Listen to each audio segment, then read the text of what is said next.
Hi, this is Johnny, your friendly local realtor. Welcome to the November 2021 monthly market report. As we're almost to the end of the year getting ready for the holidays, normally we see home purchase activity slowing down, but that's not what we're seeing at the moment. Today, I'm going to cover up-to-date information on what's happening in the current housing market and what we should expect going into next year. So please stay tuned.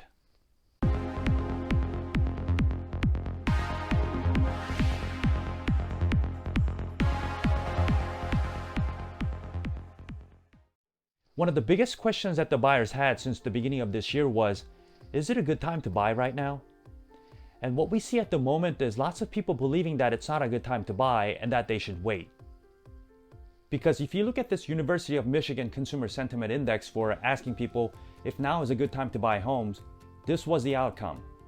What we see here is that right before the pandemic on February 2020, 70% of people said yes, and that number maintained a similar rate till the September. But if you look at where we are now a year later, that number plummeted to 32%. So about 2 out of every 3 people believe that it's not a good time to buy a home right now. Of course, the big reason why people believe this way is because of the fierce competition among buyers and rapidly rising home prices. But another big contributing factor is the misinformation people are being exposed to. Let me show you some examples. If you look at this recent news article by Realtor.com, the headline below in the red box reads, "Foreclosures are shooting up. Is it a repeat of the early 2000s housing crisis?" So this headline, is it a fact? Yes, it is. But unfortunately, it's very misleading because if you read the entire article, this is what you see. We had over 8,300 foreclosures in August this year, which is 49% up from August last year. And this is what the headline means by foreclosures shooting up. But if you compare this number to August 2019, our last normal market, you can see we had 28,000 foreclosures. So what we see in August 2021 is very low compared even to the normal market, but it's nothing compared to early 2000s. Now, federal moratorium on foreclosures ended in July, and we should expect to see more foreclosed properties entering the market. But like I've been saying before, that number will be very low, and as soon as it enters the market, it will simply be consumed by the current homebuyer demand. And here's another example.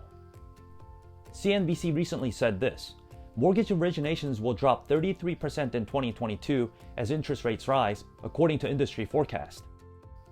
This headline is also completely misleading because if you read into the article, this is what the key point says. Refinance originations will drop 62% in 2022 to $860 billion. This is what the headline really meant, and it's true that people are less prone to refinance during the rising rate environment. And it goes on to say, however, mortgage originations for a purpose of buying a home are forecast to rise 9% to a record of $1.73 trillion in 2022. Now, the problem that we see again and again is that some of these news headlines are very misleading, and people often read the headline without reading the article and they make an assumption. They think it's not a good time to buy and that they don't want to move forward with their real estate plans. Well, allow me to show you what's really happening in the current housing market. I often use ShowingTime's monthly index to see what's really happening in the housing market because it serves as one of the best indicators. As you see, this graph takes us back to January last year, and we see the dip we had during the lockdown indicated by the red bars, but coming out of the lockdown, we had tons of people looking for homes and that number reached a peak beginning of this year, but we are now seeing that number leveling off. And this is what we've been hearing on the news about housing market cooling down. And if you follow the yellow dotted line and compare this year's September to last year's September indicated by a blue bar, you can see that we're slightly lower than where we were last year. Now, many people are still misunderstanding that this cooling down will result in home prices depreciating. Well, that's definitely not going to happen. And let me explain why. Because if you look at this in different perspective, it tells a different story. This graph indicates ShowingTime's index for last 5 Septembers. And if you compare the numbers from 2017 to 2019, which was a normal market, you can see that even though our numbers for this year is lower than last year's, it's still much higher than the normal market. You need to understand that cooling down that we're seeing right now is only relative to 2020 market, which was very unusual market due to pandemic. And this is what Bill McBride at Calculated Risk said in regards to this. Sales non-seasonally adjusted in September were 2.7% below sales in September 2020.